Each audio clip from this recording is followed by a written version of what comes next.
नांदेड़ में राज्य स्तरीय राजस्व खेलकूद और सांस्कृतिक स्पर्धा का शुभारंभ किया गया। 3 दिवसीय इस प्रतियोगिता का उद्घाटन पूर्व मंत्री और सांसद अशोक चौहान ने किया। प्रतियोगिता में राज्य के 6 क्षेत्रों से कुल 3000 खिलाड़ी भाग ले रहे हैं। नांदेड़ में आज से राज्य स्तरीय राजस्व खेलकूद और सांस्कृतिक प्रतियोगिता की शुरुआत हो गई है। इस प्रतियोगिता का उद्घाटन नांदेड़ के श्री गुरु गोविंद सिंह जी स्टेडियम में हुआ, जिसे पूर्व मुख्यमंत्री और सांसद अशोक चौहान ने किया। आयोजन में महाराष्ट्र के 6 अलग अलग क्षेत्रों से आए कुल 3000 प्रतियोगिता हिस्सा ले रहे हैं। प्रतियोगिता के आयोजकों को सफल बनाने के लिए नांदेड़ जिला प्रशासन ने पूरी तैयारी कर रखी है। प्रतियोगिता के विभिन्न खेल मुकाबले नांदेड़ के विभिन्न मैदानों पर आयोजित किए जाएंगे। बंधुआंनी भगिनी, फक्त शुभेच्छा देण्याचा कार्यक्रम असल्यामुळे शुभेच्छा देण्यासाठी उभा आहे।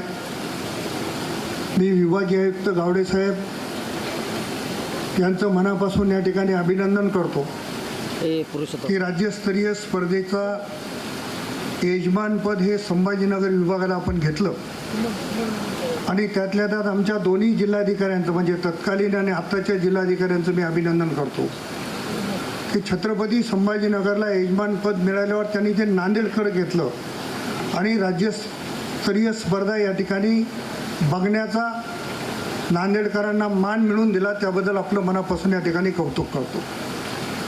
अनेक संघटनेच्या पदाधिकाऱ्यांनी उल्लेख केला, सातत्यानं संचलन करणारे सांगत होते की 80 लाख रुपये पदाधिकाऱ्यांनी दिले, पण या नांदेड जिल्ह्यात आणखी 7 पदाधिकारी शिल्लक आहेत आणि मला वाटते राऊत साहेबांनी ते राखीव ठेवले। गरज पडेल तेव्हा त्यांच्याकडूनही मोठ्या प्रमाणावर हा निधी घेऊ, कारण या जिल्ह्यामध्ये 10 आमदार आणि 5 खासदार आहेत, त्याच्यामुळे निधीची कमतरता इथं पडणार नाही आणि शासनाकडून जो निधीची अपेक्षा या ठिकाणी व्यक्त केली, आम्ही विधानमंडळातले सर्व सहकारी म्हणून राज्याचे मुख्यमंत्री आदरणीय देवेंद्र फडणवीस साहेब, राज्याचे उपमुख्यमंत्री आदरणीय शिंदे साहेब, आदरणीय दादा यांच्याकडे पुढाकार घेऊ आणि महसूल क्रीडा स्पर्धेला अधिकचा निधी त्यांनी दिला पाहिजे अशा पद्धतीचा आग्रह आम्ही सगळे विधानमंडळातले सहकारी करू। तेवढंच या ठिकाणी सांगतो, राज्यातून विभागातून आलेल्या सर्व तमाम खेळाडूंचं त्या भागाचा एक माजी खासदार आणि लोहा खानदारचा आमदार म्हणून मी स्वागत करतो। काम या ठिकाणी आपली काही गैरसोय झाली असेल, खरं तर महसूल विभागाने अतिशय उत्तम नियोजन या ठिकाणी केलं आहे। मी जर एखाद्याचं नाव घेतलं तर कोणाचं नाव चुकून राहू नये, त्यासाठी ज्यांनी याच्यामध्ये सहभाग घेतला त्यांचं मनापासून कौतुक करतो। कमतरता राहिली असेल तर त्यांच्या वतीनं मी या ठिकाणी दिलगिरी व्यक्त करतो। मोठ्या मनाने आपण नांदेडकरांचा स्वीकार करावा। मला अतिशय आनंद आहे की नांदेड जिल्ह्याला महसूल क्रीडा स्पर्धा ज्या राज्यस्तरीय आणि सांस्कृतिक ज्या स्पर्धा आहेत त्यासाठी नांदेडला यजमानपद मिळालं, ही निश्चितच नांदेडसाठी मोठी अभिमानाची आणि आनंदाची बाब आहे। राज्याच्या मुख्यमंत्र्यांचे आणि महसूल मंत्र्यांचे आभार मानतो, ही संधी त्यांनी नांदेडला दिली। काल आपल्या मतदारसंघात शक्तीप्रदान झालं, मला काही माहीत नाही।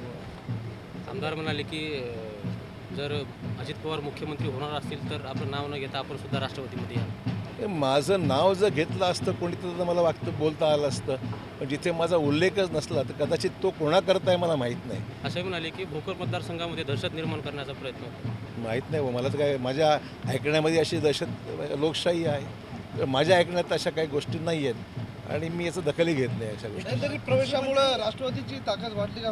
काय म्हणताय? राष्ट्रवादीची ताकद वाढली असं वाटतं का?